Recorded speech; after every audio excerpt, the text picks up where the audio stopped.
Kwa aya 101 Allah anasema wa mimman hawlakum min al-a'rabi munafiqun.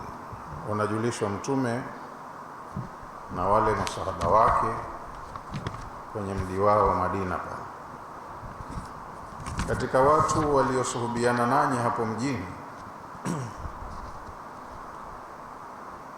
katika watu waliojirani yenu hapo mjini Madina, vitongoji vya jirani, vijijini, ng'ambo na vijijini,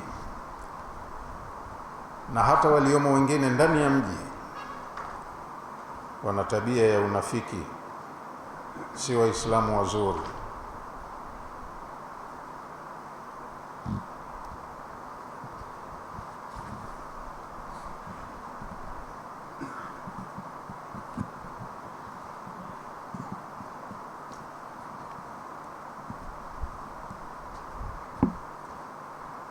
Maana yake ni kwamba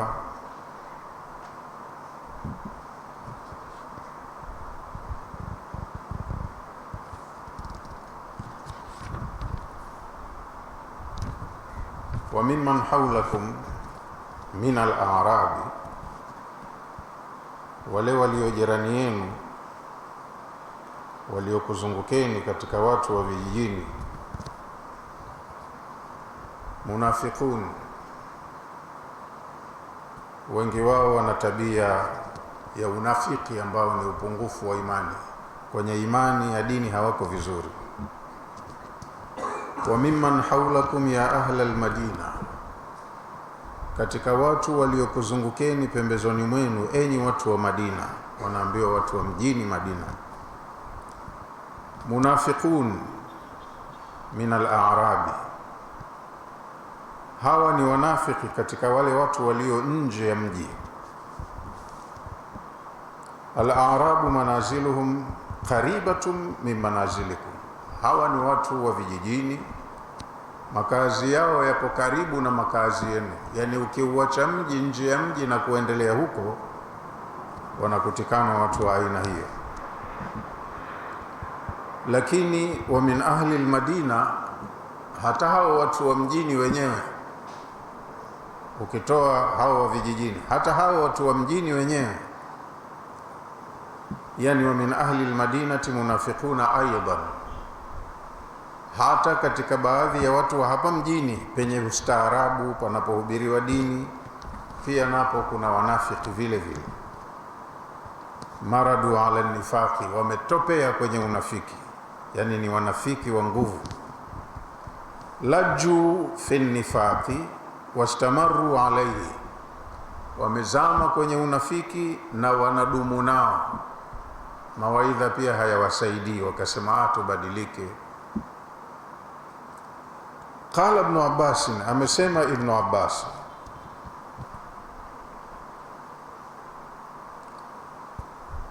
maranu alayhi wa thabbatu minhum Ibn Salul, wameungangania ule unafiki, hawataki kubadilika na wanathibiti kwenye unafiki wao siku zote zinazoendelea wao kupewa mawaidha, hawabadiliki.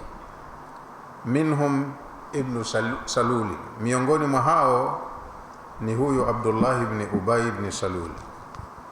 Wa Julasun, na mwenzake anaitwa Julas. Wa Abu Amir ar-Rahib, na mwingine huyu ni Abu Amir ar-Rahib. Wametajwa hawa kwa sababu wako wengi, ila hawa wanaonekana ndo vinara. Wakiitisha mkutano, jamani tukutanikeni, wanasikilizwa. Wakitoa maagizo, yanafanyiwa kazi. Wamejitengenezea makundi ndani ya jamii ya Waislamu.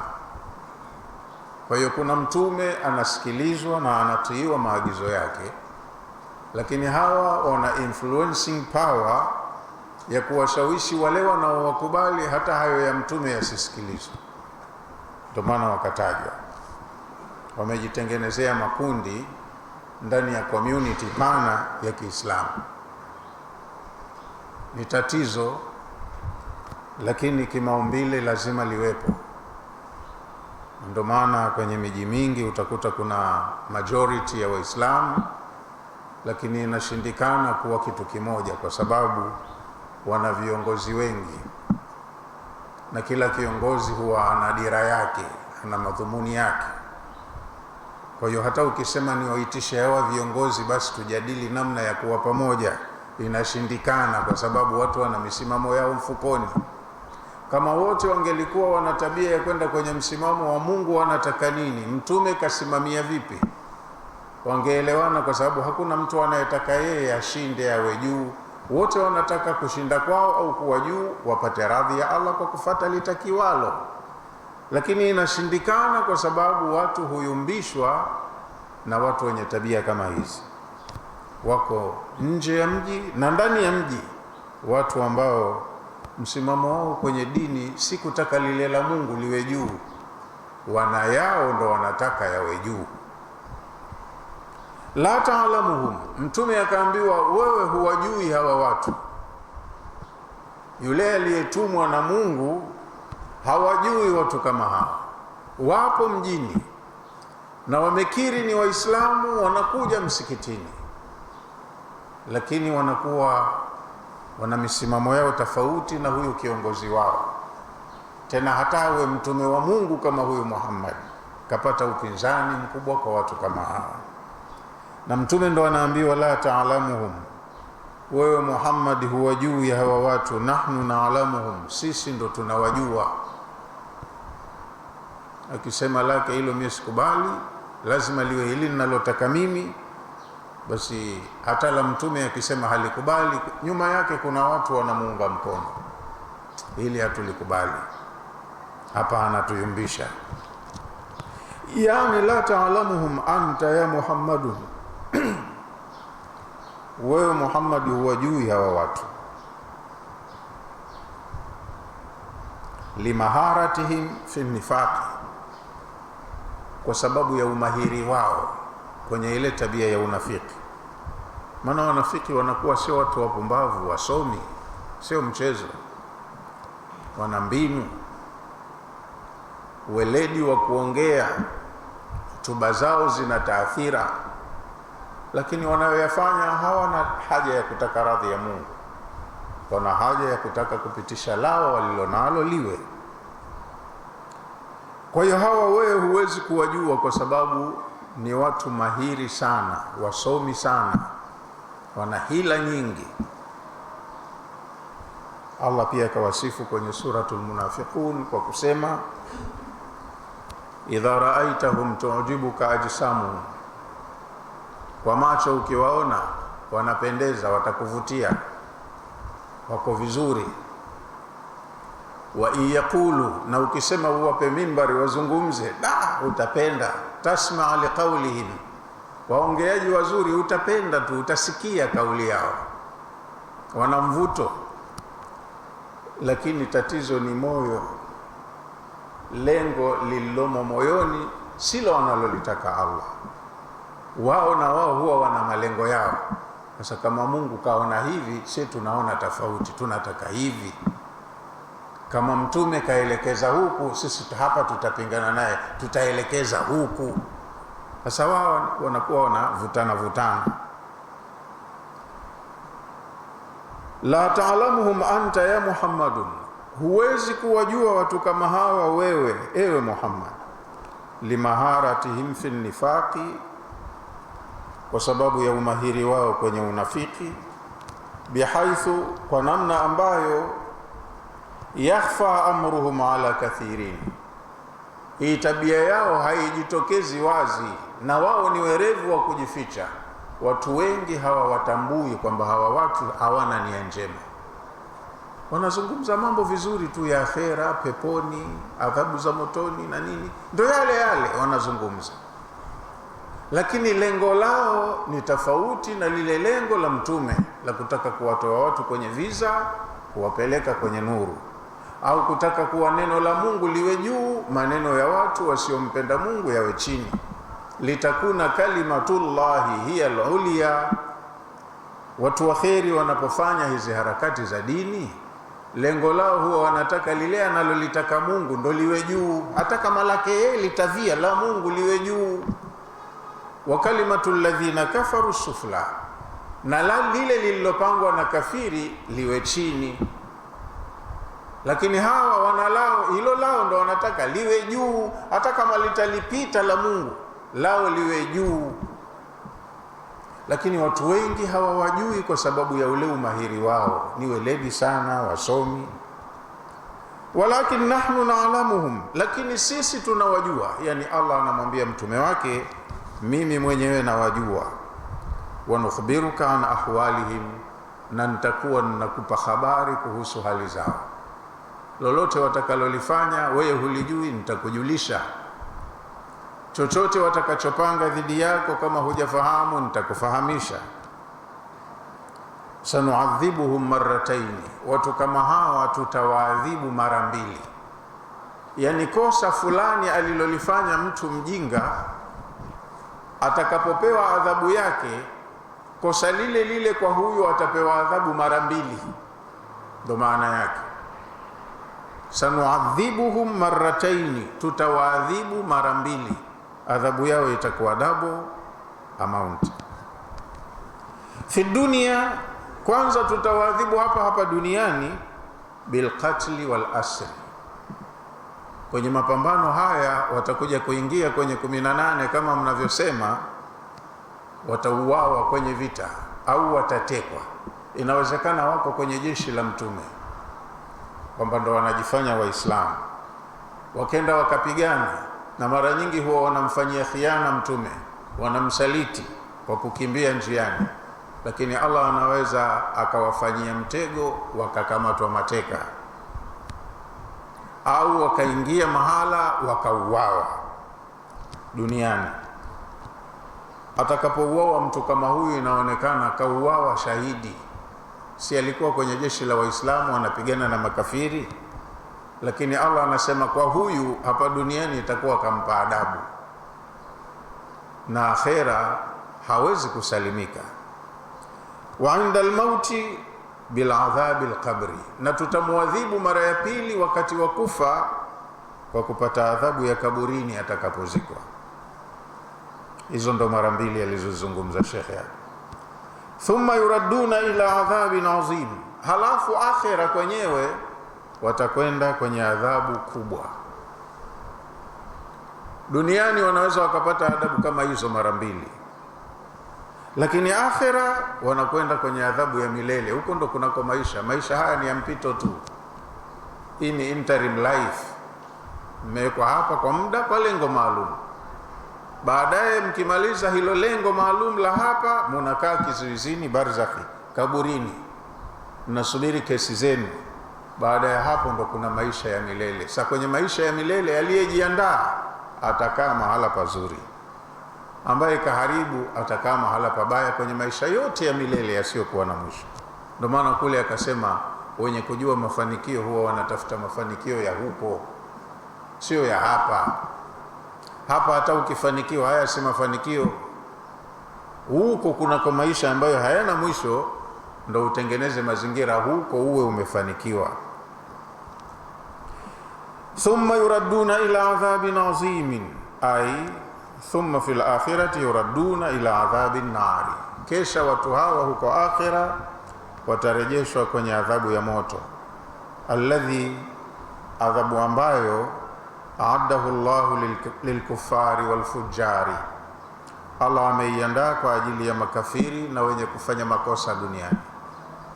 Kile alichokuwa kaambiwa afanye anakikataa, kwa hiyo hilo ni kosa, na kile alichokatazwa kufanya yeye ndo anakipenda na anafanya, na hilo ni kosa.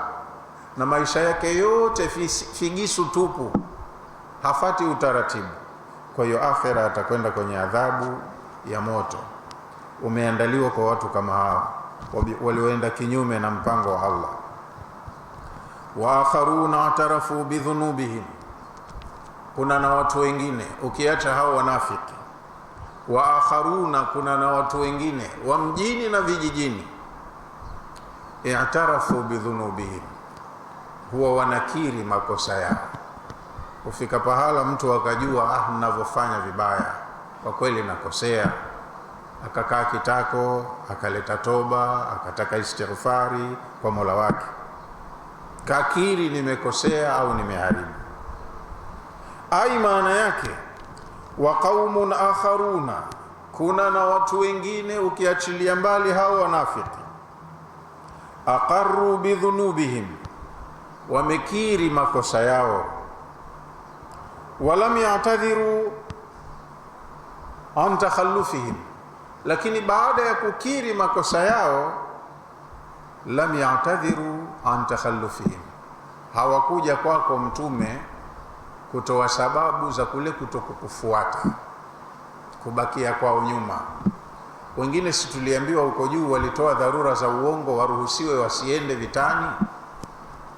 Sasa wengine hata dharura ya uongo ile kwenda kuomba, mimi hakwenda kuomba, kabakia tu mwenyewe, lakini hatimaye akajua nimekosea, nilichofanya sio sawa. Kwa hiyo wako pia watu kama hawa walibaki nyuma, hawakumtii Mtume kutoka kwenye safari kama hiyo ya kiulinzi, na wala hawakutoa dharura yoyote. Aqarru bidhunubihim, wamekiri makosa yao, walam ya'tadhiru an takhallufihim, wala hawakuleta dharura ya kule kubakia kwao, bilmaadhiri alkadhiba, hata zile dharura za uongo pia hawakutoa wao kama walivyotoa wenzao sababu za uongo. Qala Razi, wanawachuoni Fakhru Razi kasema, hum qaumun min almuslimin, hawa ni watu katika Waislamu, sio wale wanaolaumiwa kwa unafiki, ni Waislamu. Takhallafu an ghazwati Tabuk, walibakia nyuma, hawakutoka kwenda kwenye vita vya Tabuk, na walihamasishwa sana Waislamu wenye uwezo wa kushika silaha waende. Hii vita ni muhimu kwa jamii ya watu wa Madina, wanaume wao, wanawake, watoto, watoke wakalinde mji wao, wakalinde nchi yao. Kwa hiyo kuna wengine kwa woga au kujipenda sana hawakutoka, na wala hawakutoa sababu hata za uongo.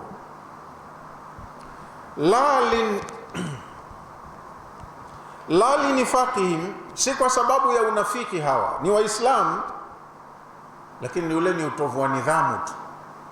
Ukiwa chini ya kiongozi lazima uwe unasikiliza agizo la kiongozi, una lako lazima umtaarifu kiongozi, unataka ruhusa lazima umuombe kiongozi.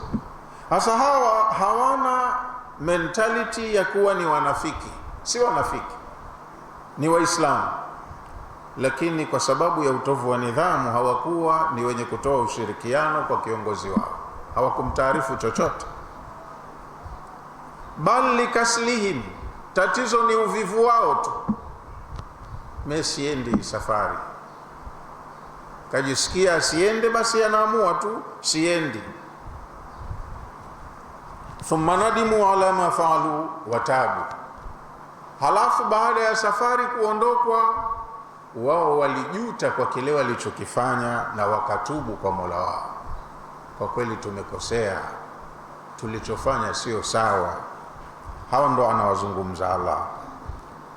Watu hawa khalatu amalan salihan wa akhara sayyi'a, wamechanganya katika utendaji wao amali nzuri mbaya, wanafanya tu Waislamu, lakini baya kafanya, zuri kafanya.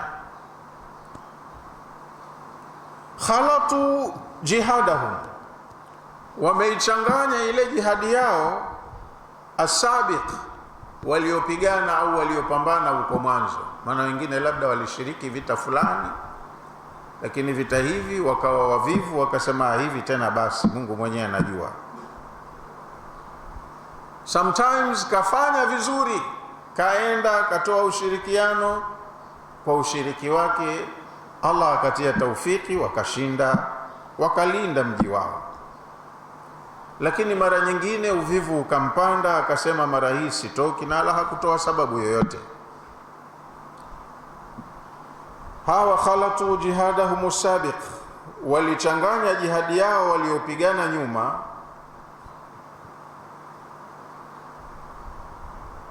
wa khurujuhum ma'a rasuli lisairi alghazawati, na kule kutoka kwao walikotoka na Mtume kwenye vita vingine vilivyotangulia. Sasa kheri walioifanya kabla ya hapa ndo naambiwa khalatu, wameichanganya bila amali sayyi, na amali mbaya. Mara hii wameamua kufanya kosa kubwa. Kafanya vizuri mwanzo, lakini hapa wakaja wakafanya kosa kubwa. Kheri yao ya mwanzo wameichanganya na shari. Wa huwa, na shari waliokuja kuichanganya na kheri yao iliyotangulia, takhallufuhum an ghazwati Tabuk, ni kule kumkhalifu mtume, wakamtelekeza, wakamsaliti, wasishirikiane naye kwenye vita vya Tabuk. Kwa hiyo huenda ile kheri walioifanya mwanzo yote ikawa imepotea kwa sababu ya shari kubwa walioimalizia mwisho kufanya. Na ndivyo tunavyokuwa tunaharibikiwa. Utajitahidi kufanya mema, alafu mwenyewe useme nilofanya yananitosha. Una hakika yatabakia? Ukisema yananitosha, utakuja kufanya jambo baadaye liharibu hayo unosema yamekutosha, yawe hayapo kabisa, yafutwe. Kwa hiyo mwanzo wamefanya mengi mazuri, lakini hili ni baya ambalo uelekeo wake linafuta yale mazuri walioyafanya. Kwa hiyo mazuri walioyatanguliza yameharibiwa na baya walilokuja kulifanya baadaye. Wa huwa, na baya lenyewe, takhallufuhum an ghazwati Tabuka hadhihi almarra, ni kule kumkhalifu kwao mtume, wasishirikiane naye kwenye vita vya Tabuka kwenye mara hii. Na hivi ni vita vibaya mno. Kama wasingekwenda kulinda mji wao, Warumi, dola kubwa wakati huo, walikusudia kuja kuivamia Madina na waivurugilie mbali. Kwa hiyo wewe unasema sendi, nitakwenda kufa, na mwingine aseme siendi, nitakwenda kufa. Kumbe mshapangiwa kufa hapa hapa kwenu, watu watakuja kuvamia. Sasa mnamkomoa nani? Kwa hiyo kuna watu wamefanya kosa hilo, Allah akasema asallahu an yatuba alaihim. Hawa kwa sababu i'tarafu bidhunubihim, wamekiri makosa yao na wakatubu, asallahu an yatuba alaihim, huenda hawa Allah akakubali toba zao. Na asa ya Allah sio ya bahati nasibu, hii ni uhakika. Hawa madamu wamekiri kosa na wamerejea kwa Allah wakatubu, Allah atazikubali toba zao. Hawa sio wanafiki, ni Waislamu lakini wazembe sometimes kama sisi. Yani la'alla Allah yatuba alaihim, huenda Allah akakubali toba zao. Qala Tabari, amesema Tabari, wa asa min Allah wajibun. Neno asa anapolitumia Allah huwa linamaanisha wajibu. Akilitumia mwingine akisema asa, maana yake huenda. Asa huenda hii ni ina 50-50, huenda akakubali, huenda akakataa. Lakini kwa Allah akitumia neno asa, kwake yeye huwa hilo jambo kishajiwajibishia, ni wajibu kwake. Wa maanahu, na maana yake Allah kusema asa Allahu an yatuba alaihim, maana yake anakusudia sayatubu Allahu alaihim, hawa Allah atakubali tu toba zao. Anajua udhaifu wa viumbe wake, na maadamu wamekiri kosa na wakatubu, Allah anawakubalia toba yao. Walakinahu fi kalami al-arabi, lakini neno asa kwenye maneno ya Waarabu bimaana taraji. Ikitumika asa kwenye lugha ya kawaida, maana yake tunatarajia, huenda ikawa. Lakini huenda itakuwa ina ncha mbili, huenda ikawa na kinyume chake huenda isiwe. Lakini Allah akilitumia hilo neno huwa anamaanisha ni uhakika atafanya. Fil kalami al-arabi, kwenye maneno ya Kiarabu huwa inatumika bimaana taraji ala ma wasifat. Anayeambiwa kwa kutumia neno hili huwa anaweka aina pasenti fulani ya matarajio ya hicho kilichoambiwa. Huenda msubiri kidogo, huenda atatokezea. Sasa hapo ndo unakaa huenda akatokezea na huenda akapotezea. Lakini Allah hana maana hiyo, yeye akilitumia huwa anakusudia 100% positive. Inna Allaha ghafurur rahim, hakika ya Allah ni mwingi wa kusamehe na ni mwingi wa rehema. lakini ni mwingi wa kusamehe kwa wale wanaotaka kusamehewa, na ni mwingi wa rehema kwa wale wanaotaka kurehemewa. Kama hutaki hakulazimishi, hakuforce. Kama hao wanafiki tunaambiwa yanakwisha mawaidha, hawataki kujirekebisha, wanang'ang'ania tu tabia yao mpaka mauti yanawakuta huko. Lakini hata wao mtu akikubali kujirekebisha na akatubu, Allah anawasamehe. Inna Allaha ghafurur rahim, ai maana yake dhuafu liman taba, Allah ni mwenye kusamehe sana kwa yule anayetubia makosa yake. Kosea kadiri utakavyokosea, madamu hai ukisema nimetubu ninaelekea kwa Mola wangu, anakupokea wala hana kinyongo. Qul ya ibadi alladhina asrafu ala anfusihim, sema Muhammad, waambie waja wangu mimi Mola wao nasema, enyi waja wangu ambao mmepitiliza, mmefanya fujo katika kudhulumu nafsi zenu, la taqnatu min rahmatillahi, musikate tamaa na rehema za Allah. Usije ukafika mahala ukasema mimi kwa niliyofanya si samehewi. Allah hayuko hivyo. La taqnatu min rahmatillahi, msikate tamaa na rehema za Allah. Inna Allaha yaghfiru dhunuba jamia, Allah anasamehe aina zote za madhambi, lakini kwa yule atakayekuwa tayari kutubu akasema nimekoma, sirudi tena. Ukimhakikishia anasamehe dhambi za aina zote duniani, innahu huwal ghafurur rahim, hakika Allah ni mwenye kusamehe na ni mwingi wa rehema. Azimur rahma liman anaba, Allah ni mwenye rehema nyingi kwa yule anayeelekea kwake. Humrehemu, akamtengenezea mazingira mazuri, akamrekebishia makosa yote mabaya aliyoyafanya, yakamwezesha kuenda mahala pazuri. Hawa ambao Allah kasema atawasamehe hawa, Mtume akaamrishwa khudh min amwalihim, chukua kutoka kwenye mali zao, sadaqatan, sadaka. Waambie watoe sadaka. Tutahiruhum, sadaka zao zitawasafisha kwa haya makosa wanayokosea mara kwa mara. Chukua kutoka kwenye mali zao sadaka, zichukuliwe kwa watu wenye kipato, ziwasaidie watu wenye shida. Sadaka hizi tutahiruhum wa tuzakihim biha, uwataharishe na yale machafu, tabia mbaya walizozifanya, na uwatakase kitabia, uwaelekeze katika hali njema na mwenendo mzuri.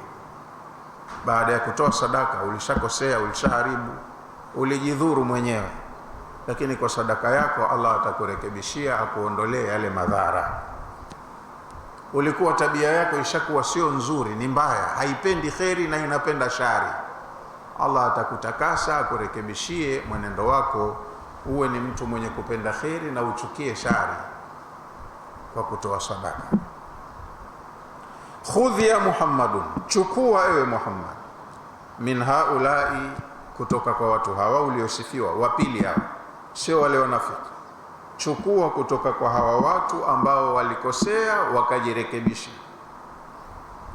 Alladhina atarafu bidhunubihim, watu ambao wamekiri makosa yao au madhambi yao. Chukua kwao sadaqatan, sadaka, tutahiruhum biha min adh-dhunubi wal awzar, watakase kutokana na dhambi zao na mizigo ya makosa walioyafanya. Watunammi bitilka sadaqati hasanatuhum, na ili uwakuzie kwa hizo sadaka zao mema yao.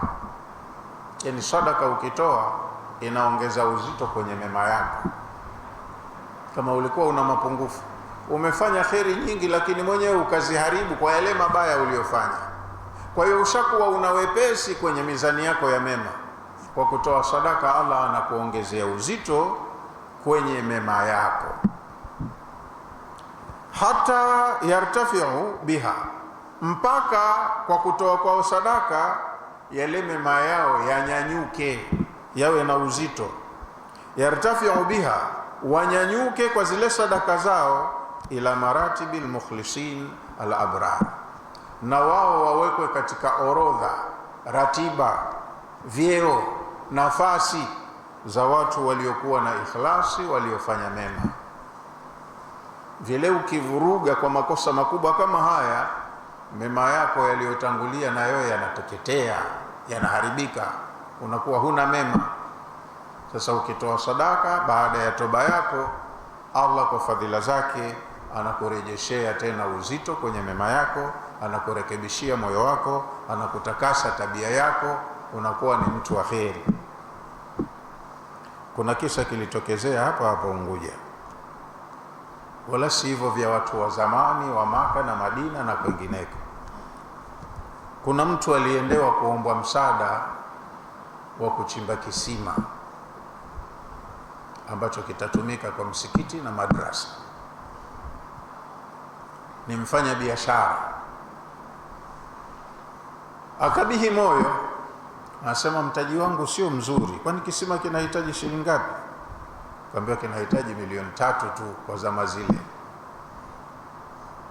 Basi mtatoa ustazi.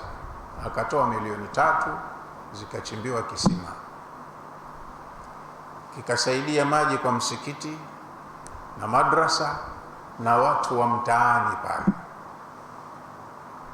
Huyu bwana baada ya kukamilisha kazi ya kujenga kile kisima, akaenda zake kwenye biashara zake Thailand, Bangkok, nda kutafuta bidhaa aje zake kuuza Unguja. Aliporudi akaja kwa yule ustazi aliyemuomba achangie ujenzi wa kisima. Akamwambia, ustazi, siku yoyote ikitokezea nafasi kama ile, kabla hujamwambia mtu, naomba uniambie mimi. Ipi? Si ulinipa kazi ya kuchimba kisima? Ndio. Basi ukitokezea pahala popote katika mambo ya kheri, kisima, msikiti, nini, madrasa, kabla hujamwambia mtu, njoo uniambie mimi. Naweza nitafanya, sikuweza nitakwambia. Naweza kutafuta mtu tukashirikiana, nitafanya. Nikiweza peke yangu nitafanya. Kwani kuna nini nyuma ya pazia? Mbona hujaja hata siku moja ukanambia maneno kama bwana, mambo makubwa, habari ndefu ustaz. Haya, habari ndefu vipi? Akamwambia, bwana, sisi wafanya biashara watu wabaya sana. Nikupe ile siri na mambo yaliyonikuta. Ile sadaka imenisaidia sana niliyotoa. Sisi watu wa biashara watu wabaya sana. Unajua, tukitoka hapa tukaenda huko kwenye miji ya watu, kuna mambo ya starehe. Kwa hiyo na watu wakitoka huko kule wanakuwa wana faraha, wanafanya wanavyotaka. Sisi tunaweza tukatoka hapa wafanya biashara 6, 7, tukatafuta nafasi ya kukaa sote ili kubana matumizi. Lakini kuna sehemu za starehe kule, watu wanatoka wakishafanya biashara zao wanaenda kustarehe. Kuna mahoteli ya fahari, unaweza kwenda hoteli unapewa ile menyu, ina mambo tele katika vyakula, vinywaji, starehe, anasa, burudani, unatiki unachotaka. Fikiria ustazi, hata ukisema mimi nataka nipate mwanamke bikra kila siku nitakayokuweko hapa, ipo. Kwa hiyo kuna wanawake wanaotafutwa wakakamatwa huko mitaani. Ukisema nataka kila siku bikra, unaletewa madamu ushalipa pesa inayotakiwa. Ukisema ni mtu wa mapenzi ya jinsia moja, nataka wakulimbua mwanamme baradhuli, unaletewa. Wewe ndo unataka basha, unaletewa. Maana ndo huduma za hoteli. Sasa watu wakenda huko wanajifaragu wanavyotaka. Sasa mimi baada ya kufanya ile amali hapa nilipotoka, nimejisikia niko tofauti. Kwanza mara hii nimeenda na wenzangu, tuliposhuka tu airport Bangkok, wametafuta hoteli, mimi nikawakimbia. Moyo wangu ulikuwa mgumu kufuatana nao.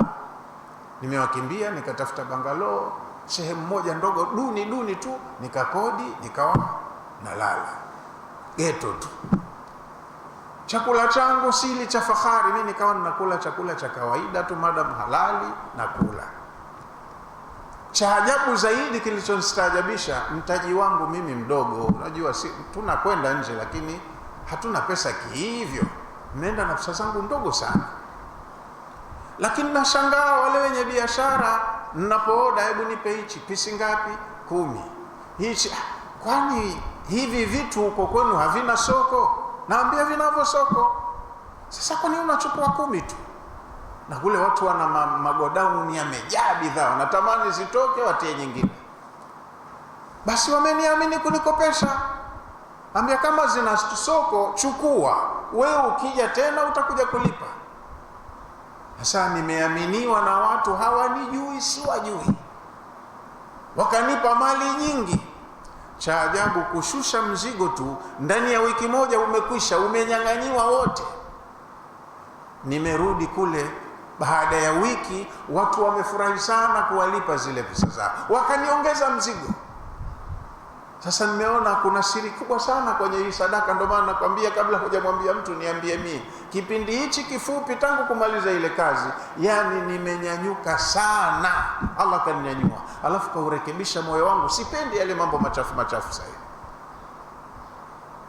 Sadaka aliitoa kwa ikhlasi na Allah akaikubali, kamrekebishia moyo wake, kamuongezea mali yake, mpaka anatamani ikitokezea fursa usimwambie yote kabla ya kuniambia mimi.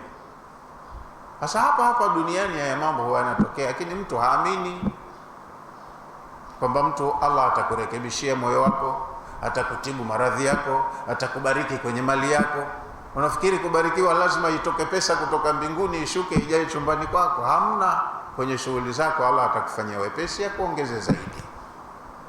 Kwa hiyo na hawa wameambiwa wamefanya kosa kubwa, lakini wamekiri kosa lao na wakaelekea kwa Mola wao kutubia.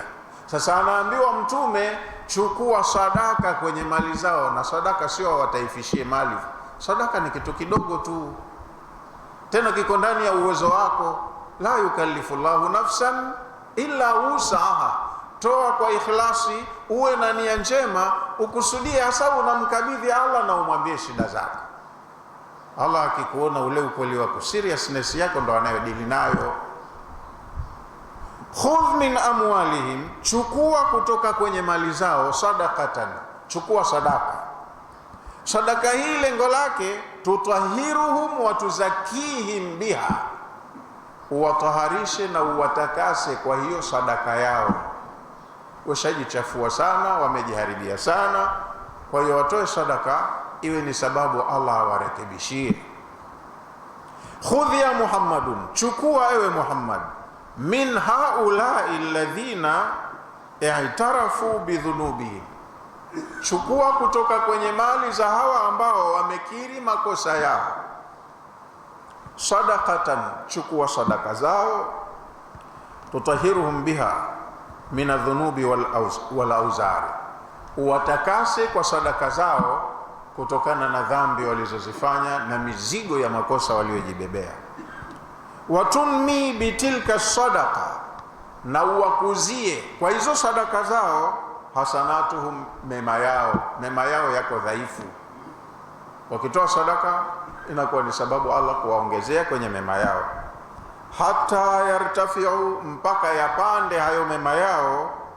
Yartafiu biha, wapande watu hawa watoaji sadaka kwa hizo sadaka zao, ila maratibil mukhlisina al-abrar, wafikie viwango vya watu wanaofanya vyema kwa ikhlasi na wanaofanya mambo mema anayoyaridhia Allah.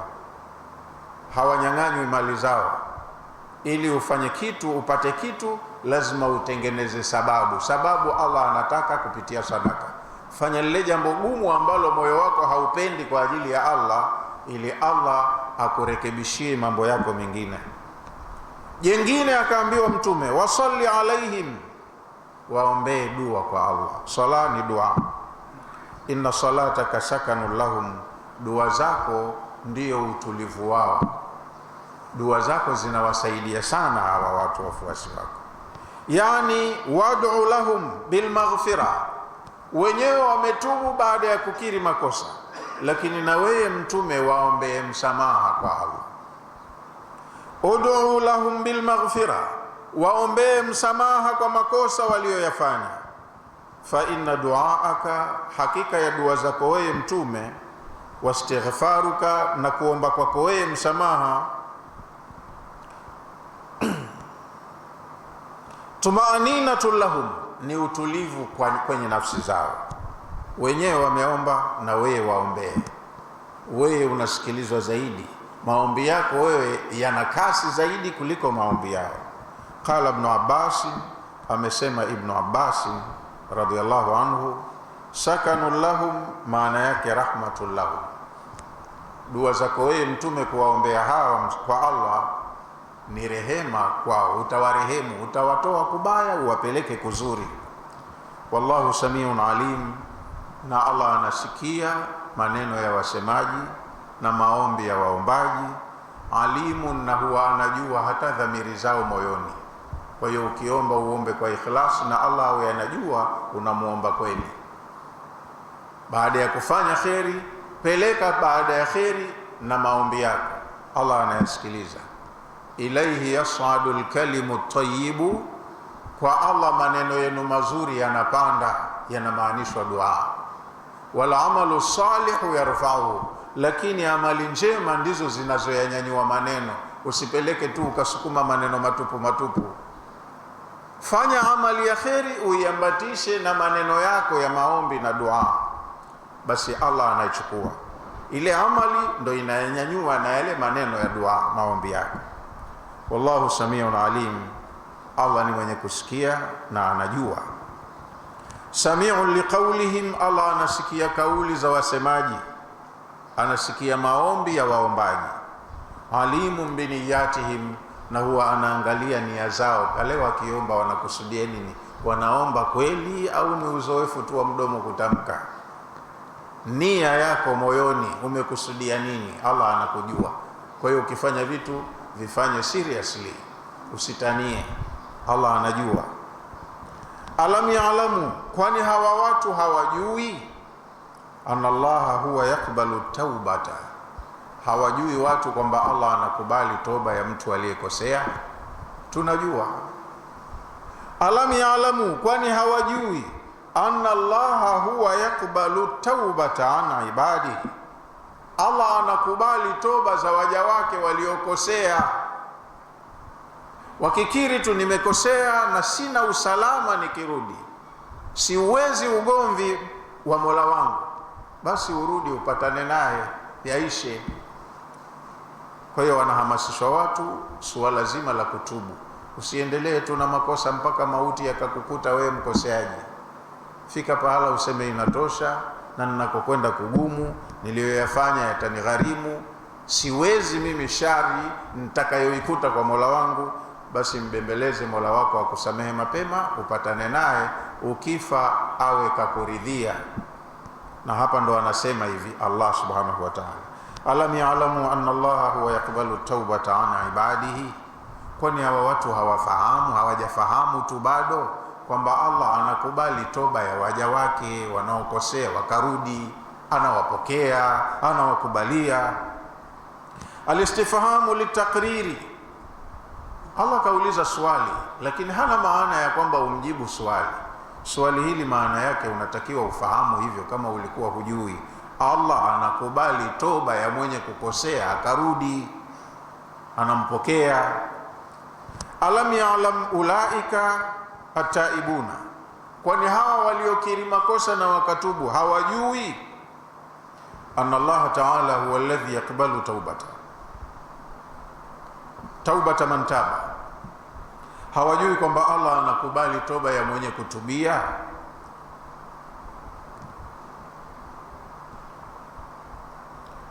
Min ibadihi, kutoka kwa waja wake. Wa ya'khudhu sadaqati, na pia kwani watu hawajui kwamba Allah huwa anazikubali hizi sadaka mnazotoa, anazithamini? Toa, nuia sadaka moyoni, ajue umenuia sadaka, unamkabidhia Allah. Sasa Allah kwani hamjui kwamba Allah anazipokea sadaka zenu? Ya'khudhu sadaqati, Allah anazichukua zile sadaka mnazotoa, hanufaiki nazo yeye. unanufaika nazo mwenyewe. We hujui kwamba unapata manufaa ukitoa sadaka. Mwingine anatoa roho imekunja, shingo upande, ndo basi tu lisilobudi, lakini moyoni hakupenda. Na Allah hataki amali kama hiyo ya mtu ambaye kalazimishwa, mwenyewe hapendi, hataki. Anataka amali ya mtu aliyefanya na roho kunjufu, kapenda, kakusudia hasa, yani kamaanisha nafanya hivi kwa ajili ya kutaka radhi ya Mola. Wa ya'khudhu sadaqati bimaana yatakabbaluha mimman akhlasa niyya. Allah huwa anazikubali sadaka za wale waliotoa chao kwa ikhlasi, wamemkusudia Mungu, wanafanikiwa tu. Allah huzikubali na akawafanikishia ambalo nia ya kutoa kwao ni hii, anawafanikishia. Wa anna Allah, na hawajui pia kwamba Allah huwa tawwabur rahim. Allah ni mwenye kukubali toba sana za wenye kutubu, na ni mwenye rehema, anawarehemu waja wake. Huko kwenye shari atakuondolea shari, una maradhi atakuondolea maradhi, moyo wako mgumu unapenda dhambi atakusafishia moyo wako. Allah ndo anayesarifu nyoyo. Allahumma musarrifal qulubi wal absar, ewe Mola unayezisarifu nyoyo zetu na macho yetu. Sarif qulubana ila taatik, zisarifu nyoyo zetu zielekee kukutii, zikubali na zipende kukutii. Sasa toa sadaka, halafu muombe maneno mazuri kama hayo, anakupa. Wa anna Allah huwa tawwabur rahim, Allah ni mwenye kukubali toba za wenye kutubia baada ya kukosea. Rahimun, anawarehemu, anawatoa kwenye nakama, anawapeleka kwenye neema. Wa anna Allah, na hakika ya Allah, wahdahu, peke yake, wal almustaathiru biqabuli taubati warahma, yeye tu peke yake Allah ndiye mwenye tabia ya kukubali toba za wanaomkosea na akawarehemu. Liqaulihi, kwa sababu ya kauli yake, ghafiri dhambi wa qabili taubi shadidil iqabi dhit taul, kwenye aya ya 3 ya suratu Ghafir. Allah kajisifia hivi, ghafiri dhambi, wanaojisikia wana madhambi, wamekosea, mwenye uwezo wa kusamehe dhambi ni yeye Allah peke yake. Muelekee, hajafunga mlango wala hajaweka kikwazo au pingamizi. Elekea kwake, we ni kiumbe na yeye ndo aliyekuumba. Jielekeze kwake, ghafiri dhambi, yeye ndo mwenye kusamehe dhambi za waliofanya dhambi. Wa qabili taubi, Allah ndiye anayekubali toba za wale ambao wanajikuta kwamba hatuna pa kuelekea kwenye salama ila kwa Allah, wakaenda kwake wakitubu, anawakubalia toba zao. Lakini kinyume cha kwenda kwake ukatubu, shadidil iqabi, Allah ni mkali wa kuadhibu.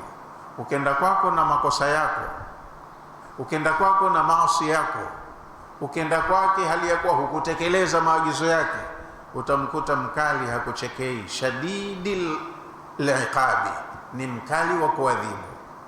Dhitauli, halafu hawezekani. Hakuna anaweza akasema mimi ninakwenda vibaya lakini hawezi kunipata, hawezi kunitia hatiani, hatoniadhibu. Hakuna anayemweza Allah hata mmoja. Kakimiliki kila kitu katika ulimwengu huu, kiko chini ya kahari yake. Waqul, aya inayofuata Allah anamwambia mtume wake, waqul, nasema ewe mtume, waambie watu, i'malu, jamani tendeni amali njema.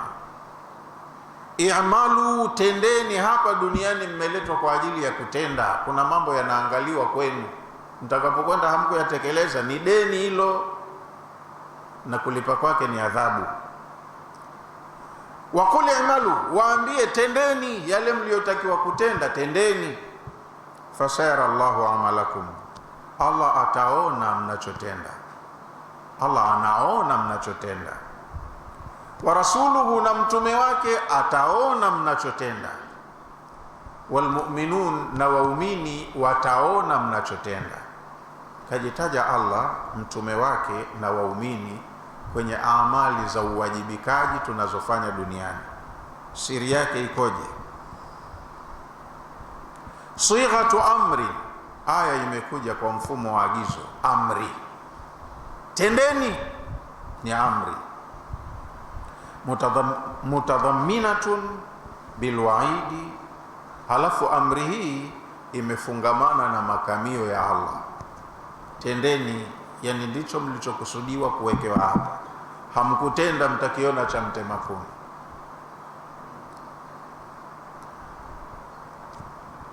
Ani'malu, tendeni, mashi'tum, mtakacho. Hii i'malu hamkuambiwa mtende nini, lakini waumini wanajua wameletwa hapa kwa ajili ya ibada, watende ibada. Kinyume cha kutekeleza uliloletewa utakuwa unafanya maasiya. Maasiya pia ni vitendo, ni amali. Kwa hiyo binadamu yoyote duniani hayuko free kwamba kakaa tu hatendi. Atatenda ikiwa ni la kheri au la shari, atatenda lenye faida au la hasara. Sasa hili agizo lililopo hapa sio kwamba Allah kishakubali mfanye mtakachopenda wenyewe, hana neno tena, hakuulizini, sio maana hiyo. Hapa ni onyo. Amri imefuatana au imeambatana na onyo ndani yake.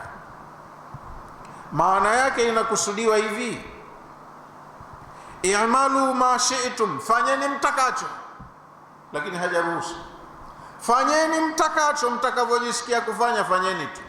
Minal a'mali, katika amali. Fa a'malukum, haya matendo yenu mnayoyafanya hapa, la takhfa ala Allah, kwa taarifa yenu hakuna linalofichikana Allah akawa halijui. Tendeni mtakavyo, mkiamua kufanya maasi fanyeni, mkiamua kheri fanyeni. Lakini hakuna mtakalotenda likawa hili Allah hakuliona, hana taarifa nalo, halijui, alikuwa hayupo, alizembea kidogo, kasinzia mara moja. Hakuna. Tendeni tu. Fasatu'radu yawmal hisabi, haya mnayoyatenda leo yatakuja kuwekwa wazi siku ya malipo. Ala rasuli, kwa mtume Muhammad, watu wako wamekuja wengi, wamefanya jambo hili, ndio ulivyowaambia, ndio nilivyokutuma. Mefahamiana? Ili amali ya mtu ikubalike, lazima ifate mfumo wa mtume aliyetumwa kuja kufundisha amali hii. Mola wenu ataka ifanywe hivi, hili hataki. Ukibuni la kwako ukaliona zuri, ukalipenda, ukalifanya na ukawafundisha wengine wafanye, utakuja kuulizwa ubunifu huu wewe uliupata wapi? Ndo mtume wenu alivyokufundisheni. Mnifahamu? Maana mitume wataulizwa pia siku hiyo. Wala nas'alanna alladhina ursila ilaihim wala nas'alanna almursalin. Wallahi siku ya kiyama tutakuja kuwahoji watu waliopelekewa mitume mijini kwao, na hao mitume wenyewe tutawahoji, nyie mmefanya hivi ndo mlivyoambiwa? Watu sisi tutaulizwa. Kakwambia nani? Ndo nilivyokuwa naona watu wengi wanafanya. Watu ndo walioambiwa waje wakufundishe. Na mtume ataulizwa, watu wako wamefanya hivi, ndo ulivyowaambia? Sijawaambia hivyo mimi, nilivyowaambia ndo vile vile ulivyonituma wewe. Kwa hiyo mnavyotenda mambo yenu mchanganyiko kama mnavyopenda. Wanufaika wa kwanza ni waumini vile vile, ndio maana wakatajwa waumini. Kama ingelikuwa kwenye maisha yetu ya kawaida tunafuata dini kwa kutekeleza yale ambayo dini imeamrisha, tungeishi hapa duniani kama tushaingia peponi, maisha yalingekuwa raha mustarehe. Lakini madhara mengi na misukosuko inayotukuta ni kutokana na makosa ambayo baadhi yetu wanafanya. Likifanyika ambalo dini haitaki, athari yake lazima itajitokeza kwenye maisha yetu ya kila siku, na wadhurika tutakuwa ndo sisi. Hata kama hukufanya wewe, lakini likifanyika jambo ambalo athari yake ni mbaya na wewe upo kwenye eneo husika, madhara yale hayatokubakisha. Idha nazala albalau yaum as-salih wa talih, balaa ikishuka huwa haichagui, inawajumuisha wote, wazuri na wabaya. Kwa hiyo Allah ataona mlichofanya ndicho alichotaka au sicho, na mtume wake ataona mlichofanya, je, ndiye aliyekufundisheni au yeye hahusiki, na waumini wataona mlichofanya, kwa sababu kama ni cha kheri wao ndo wanufaika wa kwanza, na kama ni cha shari wao ndo wadhurika wa kwanza, na kama cha shari kiliachwa, manufaa ya kuachwa hiyo shari wanufaika ni wale wale waumini. Maisha ya kijamii yana mtandao mpana sana. Halafu hayo ni kwa duniani tu. Wasaturaduna ila alimil ghaibi washahada, leo mpo duniani, lakini kuna siku mtakuja kurejeshwa kwa Mola anayejua siri na dhahiri. Hapitwi na jambo, hasahau kitu, haghafiliki, wala haonei wala hapendelei. Kuna siku mtakuja kuhudhurishwa mbele ya Mola anayejua ghaibu na anayejua mambo yenye kuonekana. Wasaturaduna ila Allahi alladhi, leo mpo duniani, lakini msisahau mutarejeshwa kwa Allah ambaye la takhfa alayhi khafiyatun, kwake hakuna lolote linaloweza kujificha. Hata yale mnayoyadharau mkaona hili dogo tu, hata maindi, kwani hili hata hilo dogo ana maindi, atalileta tu siku ya hisabu. Fayunabbiukum bima kuntum ta'malun, siku hiyo mkirudi kwa Mola wenu atakwenda kukupeni taarifa kamili ya yote ambayo duniani mlifanya. Fayujazikum ala a'malikum, mkishaondoka duniani mtarudi kwa Mola wenu na atakulipeni juu ya hizo amali zenu mnazofanya hapa. In khairan fa khairun, kama mnafanya khairi huko mtakuta khairi tu, hamtokuta kitu tofauti. Wa in sharran fa sharrun, na kama hapa mnafanya shari mtaikuta tu shari yenu, hakuna mbadiliko. Kizuri cha huko mkiandae hapa, na msipokiandaa kibaya mnachokifanya hapa mtakikuta huko mbele ya safari. Kwa leo inshallah tuwekee hapo. Kuna aya inayofuata tutakuja kuendelea nayo kwenye darasa ijayo kesho inshallah taala. Bismillahir Rahmanir Rahim, kwa jina la Allah mwingi wa rehema mwenye kurehemu. Wa mimman hawlakum min al-a'rabi munafiqun, na katika watu jirani yenu, katika watu walio nje ya mji ni wanafiki. Washamba hawa mabedui ni wanafiki, imani yao kwenye dini sio nzuri. Wa min ahli al-Madina, lakini hata kwa watu waliopo mjini pia wako wengine maradu ala nifaqi, wametopea kwenye unafiki. Wanakuwa ni minority, wachache, lakini taathira yao ni kubwa, kwa sababu wanakuwa wanasikilizwa, wana makundi, wakisema wanatiiwa na makundi yao. Wa min ahli al-Madina, na katika watu wa mjini maradu ala nifaqi, wametopea kwenye unafiki. La ta'lamuhum, wewe mtume huwajui hawa watu.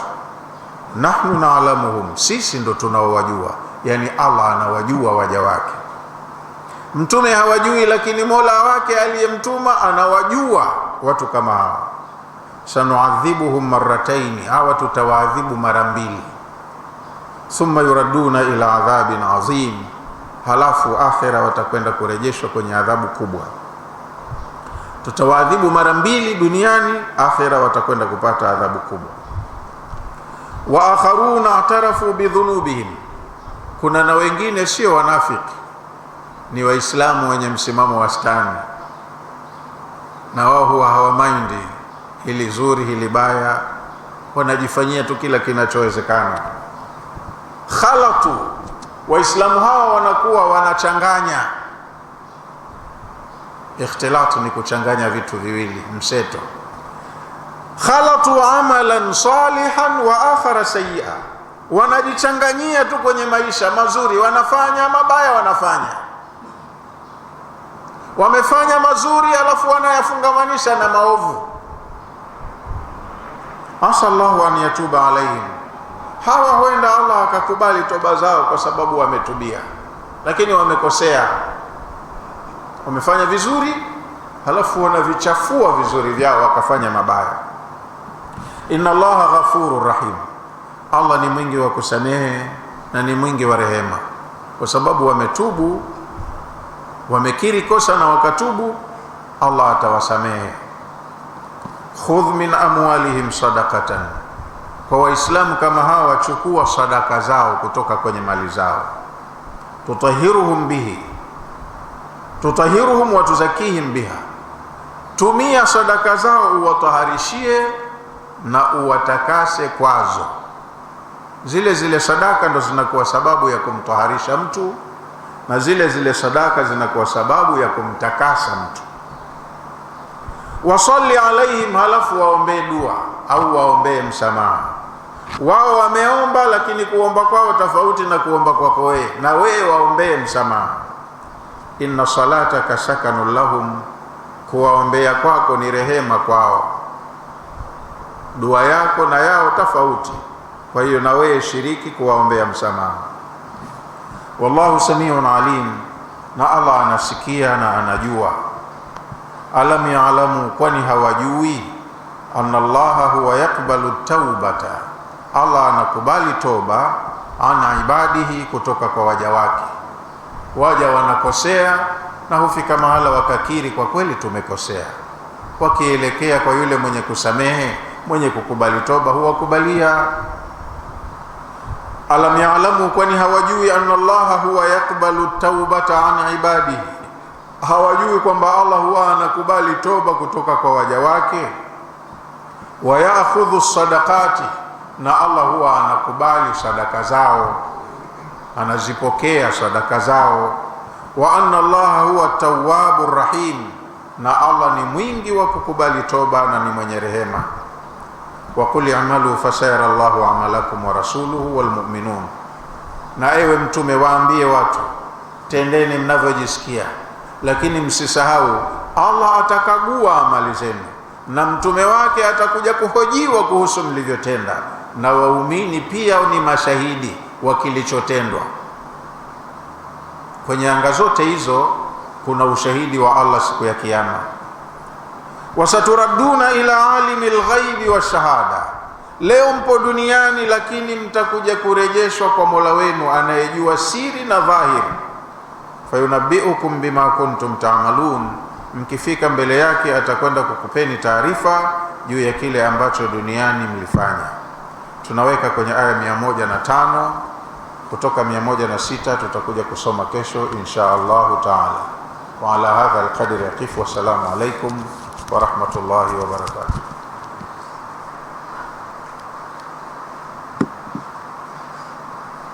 Bismillahir rahmanir rahim. Alhamdulillahi rabbil alamin, wassalatu wassalamu ala rasulillahi sallallahu alayhi wasallam. Rabbana taqabbal minna innaka antas samiul alim, wa tub alayna innaka antat tawwabur rahim, waghfir lana warhamna innaka antal ghafurur rahim. Rabbana atina fid dunya hasanah wa fil akhirati hasanatan wa qina adhaban nar, waghfir lil mu'minina wal mu'minat wal muslimina wal muslimat al ahya'i minhum wal amwat birahmatika ya arhamar rahimin. Wa sallallahu ala sayyidina Muhammadin wa ala